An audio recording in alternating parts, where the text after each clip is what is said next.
Ray optics എന്ന 9ാമത്തെ ചാപ്റ്ററിലെ ആദ്യത്തെ ഫിനോമിനയായിട്ടുള്ള റിഫ്ലക്ഷനും അതുമായി ബന്ധപ്പെട്ട കാര്യങ്ങളും നമ്മൾ പറഞ്ഞ് അവസാനിപ്പിക്കുകയാണ്.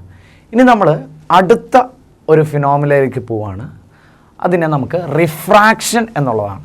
നമ്മൾ ഓൾറെഡി എക്സ്പ്ലെയിൻ ചെയ്തു, ലൈറ്റ് ഒരു മീഡിയത്തിലൂടെ വന്ന് ഒരു സർഫസിൽ തട്ടുമ്പോൾ റാറ്റ് എന്ന് പറയുന്ന നമ്മളൊരു സൂത്രപ്പണിയിൽ റാറ്റ് എന്ന് ചിന്തിച്ചു. Reflection, A four absorption, T four transmission, ഇങ്ങനെ 3 കാര്യങ്ങൾ നടക്കുന്നതായിട്ട് നമ്മൾ പറഞ്ഞു. അതിൽ റിഫ്ലക്ഷൻ നമ്മൾ പറഞ്ഞ് അവസാനിപ്പിച്ചു. അബ്സോർപ്ഷനെ പറ്റി നമുക്ക് തൽക്കാലം +2 പഠിക്കാനില്ല. ഇനിയുള്ളത് ട്രാൻസ്മിഷനാണ്. ഒരു മീഡിയത്തിൽ നിന്ന് മറ്റൊരു മീഡിയത്തിലേക്ക് ലൈറ്റിന് പോകണം.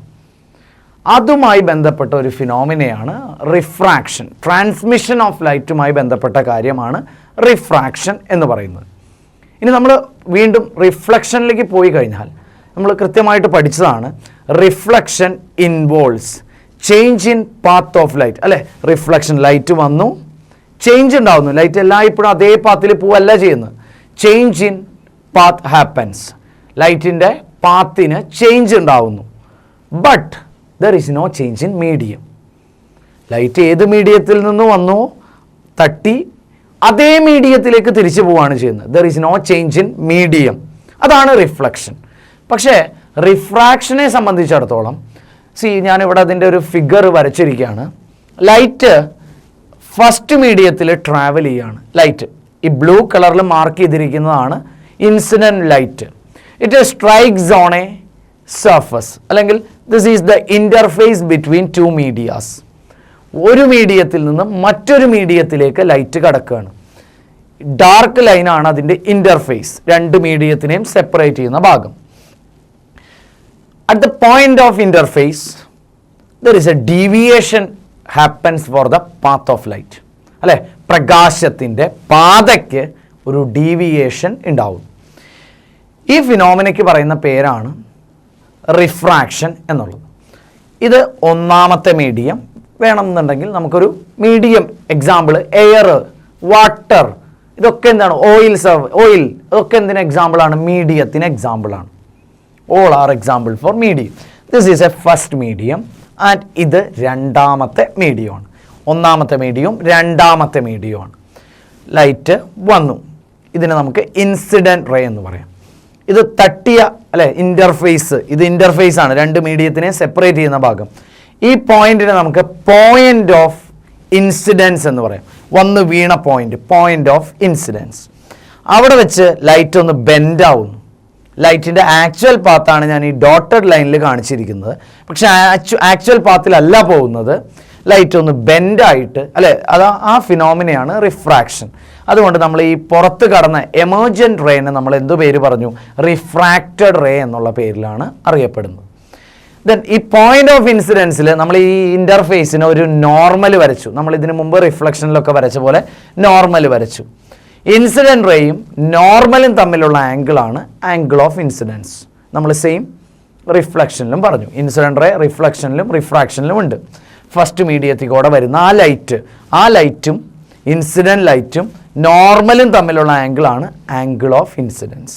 ദെൻ ആ ലൈറ്റ് ഈ ഇൻ്റർഫേസിൽ വെച്ച് അതിൻ്റെ പാത്ത് ഡീവിയേറ്റ് ചെയ്തു. അതായത് റിഫ്രാക്റ്റഡ് റേ എന്നാണ് നമ്മൾ അതിനെ വിളിക്കുന്നത്. റിഫ്രാക്റ്റഡ് റേയും സെയിം നോർമലും തമ്മിലുള്ള ആംഗിളാണ് R എന്ന് പറയുന്നു. അതിന് നമുക്ക് ആംഗിൾ ഓഫ് റിഫ്രാക്ഷൻ എന്ന് പറയും. സോ ആംഗിൾ ഓഫ് ഇൻസിഡൻസും ആംഗിൾ ഓഫ് റിഫ്രാക്ഷനുമാണ് ഞാൻ എക്സ്പ്ലെയിൻ ചെയ്തത്. സോ നമുക്ക് വൺസ് അഗെയിൻ അതിലേക്ക് നോക്കാം. എന്താണ് refraction? When light travels from one transparent medium to another transparent medium. Transparent എന്നുള്ള വാക്ക് നമുക്കറിയാം, അല്ലെ? പ്രകാശത്തിന് കടന്നു പോകാൻ പറ്റണം. Transparent medium to another transparent medium. അവർ തമ്മിലൊരു പ്രത്യേകതയുണ്ട്, ഡിഫറെൻറ്റ് ഒപ്റ്റിക്കൽ ഡെൻസിറ്റി. 2 മീഡിയത്തിൻ്റെയും ഒപ്റ്റിക്കൽ ഡെൻസിറ്റി വ്യത്യസ്തമായിരിക്കണം. Then the path of light undergoes a deviation. ലൈറ്റിൻ്റെ പാതയ്ക്ക് ഒരു ഡീവിയേഷൻ ഉണ്ടാവുന്നു. This phenomena is known as refraction of light. അപ്പോൾ ആക്ച്വലി പറയുകയാണെങ്കിൽ ഒരു മീഡിയത്തിൽ നിന്ന് മറ്റൊരു മീഡിയത്തിലേക്ക് കടന്നപ്പോൾ ലൈറ്റിൻ്റെ പാതയ്ക്ക് ഒരു ഡീവിയേഷൻ ഉണ്ടായി. അതാണ് റിഫ്രാക്ഷൻ എന്നുള്ളത് കൊണ്ട് ഉദ്ദേശിക്കുന്നത്, റിഫ്രാക്ഷൻ. അപ്പോൾ നമുക്ക് 1-2 കാര്യങ്ങൾ അവിടെ അറിയണം. ഒന്ന്, travels from one transparent medium. അപ്പോൾ ഒരു ട്രാൻസ്പാരൻറ്റ് മീഡിയത്തിൽ നിന്ന് അടുത്ത ട്രാൻസ്പാരൻറ്റ് മീഡിയത്തിലേക്ക് ലൈറ്റിന് കടന്നു പോകാൻ പറ്റണം. മാത്രമല്ല different optical density, that's very important time. എന്താണ് ഒപ്റ്റിക്കൽ ഡെൻസിറ്റി? നമ്മൾ ഓൾറെഡി പഠിച്ചിട്ടുണ്ട്. ലൈറ്റ് ഓരോ മാധ്യമത്തിലും ഓരോ സ്പീഡിലാണ് പോകുന്നത്. ലൈറ്റ് എയറിൽ പോകുന്ന സ്പീഡിലല്ല വാട്ടറിലൂടെ പോകുന്നത്. അതിപ്പോൾ നമുക്കായാലും നടക്കുന്നത്, ഞാൻ റോട്ടിലൂടെ നടക്കുന്ന പോലെയല്ല മണലിലൂടെ നടക്കുന്നത്. അതുപോലെ തന്നെ അല്ലേ, ആ മണലിൻ്റെ അല്ലെങ്കിൽ റോഡിൻ്റെ ചില ക്യാരക്ടർ എൻ്റെ നടത്തത്തിൻ്റെ വേഗതയെ സ്വാധീനിക്കുന്നു. അതുപോലെ തന്നെയാണ് ലൈറ്റിൻ്റെ കാര്യത്തിലും. ഒരു മീഡിയത്തിൽ കൂടെ പോകുമ്പോൾ ആ മീഡിയത്തിൻ്റെ ചില ഗുണങ്ങൾ, ചില ക്വാളിറ്റീസ്, ചില ക്യാരക്ടർ അതിൻ്റെ സ്പീഡിനെ സ്വാധീനിക്കുന്നുണ്ട്. അത് അങ്ങനെ നോക്കുന്ന ആ ഒരു മെഷറിനെ പറയുന്ന പേരാണ് ഒപ്റ്റിക്കൽ ഡെൻസിറ്റി. ഓവറോൾ നമുക്കൊന്ന് പറഞ്ഞു കഴിഞ്ഞാൽ optical density is the measure, it's A measure how A medium influence the speed of light passing through it. Light travels with different speed in different medium. അത് എന്തുകൊണ്ടാണ്, അത് ഏതൊക്കെ ക്യാരക്ടറിനെ ആശ്രയിച്ചിരിക്കുന്നു എന്നതിൻ്റെ മെഷറിങ്, ആ ഒരു മെഷറിനെയാണ് നമ്മൾ എന്ത് പറയുക, ഒപ്റ്റിക്കൽ ഡെൻസിറ്റി എന്ന് പറയും. What is optical density? It is the measure, it's A measure in which how a medium influence the speed of light എന്നുള്ളതാണ് ഒപ്റ്റിക്കൽ ഡെൻസിറ്റി. അപ്പോൾ ഒപ്റ്റിക്കൽ ഡെൻസിറ്റിയിൽ വ്യത്യാസമുള്ള, ഒരേപോലെ ആവാൻ പാടില്ല, രണ്ട് മീഡിയം ആയിരിക്കും, ഒരിക്കലും ഒരേപോലെ ആവില്ല. എയർ വാട്ടർ ഒരേപോലെ അല്ല ഒപ്റ്റിക്കൽ ഡെൻസിറ്റി രണ്ടിൻ്റെയും. എയർ രണ്ടും സെയിം മീഡിയം ആണെങ്കിൽ ഒപ്റ്റിക്കൽ ഡെൻസിറ്റി സെയിം ആവും, അല്ലാതെ ഡിഫറെൻറ്റ് മീഡിയത്തിന് ഒപ്റ്റിക്കൽ ഡെൻസിറ്റി സെയിം ആവുന്നില്ല.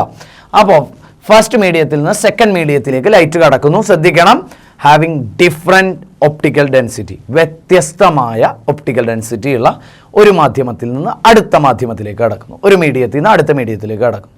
സോ ലൈറ്റ് പോകേണ്ടിയിരുന്ന ആക്ച്വൽ പാത്താണ് ഞാൻ കാണിച്ചിരിക്കുന്നത്. ആ പാത്തിൽ നിന്നും ഒരു ഡീവിയേഷൻ ഉണ്ടാകുന്നു. ഇതിനെയാണ് റിഫ്രാക്ഷൻ എന്ന് പറയുന്നത്. റിഫ്രാക്ഷൻ എന്ന് പറയുന്നു.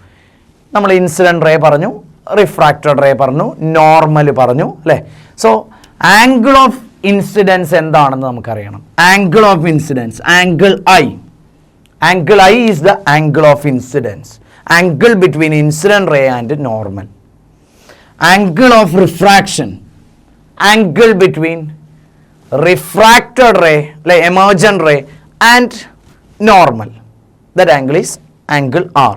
Angle I and angle R, there are two angles, angle of incidence and angle of refraction. Okay, ഇതാണ് നമുക്ക് ഈ ഭാഗത്ത് റിഫ്രാക്ഷൻ എന്നുള്ളതിൻ്റെ ഇൻട്രൊഡക്ഷൻ ഭാഗത്ത് നമുക്ക് പറയാനുള്ള കാര്യം.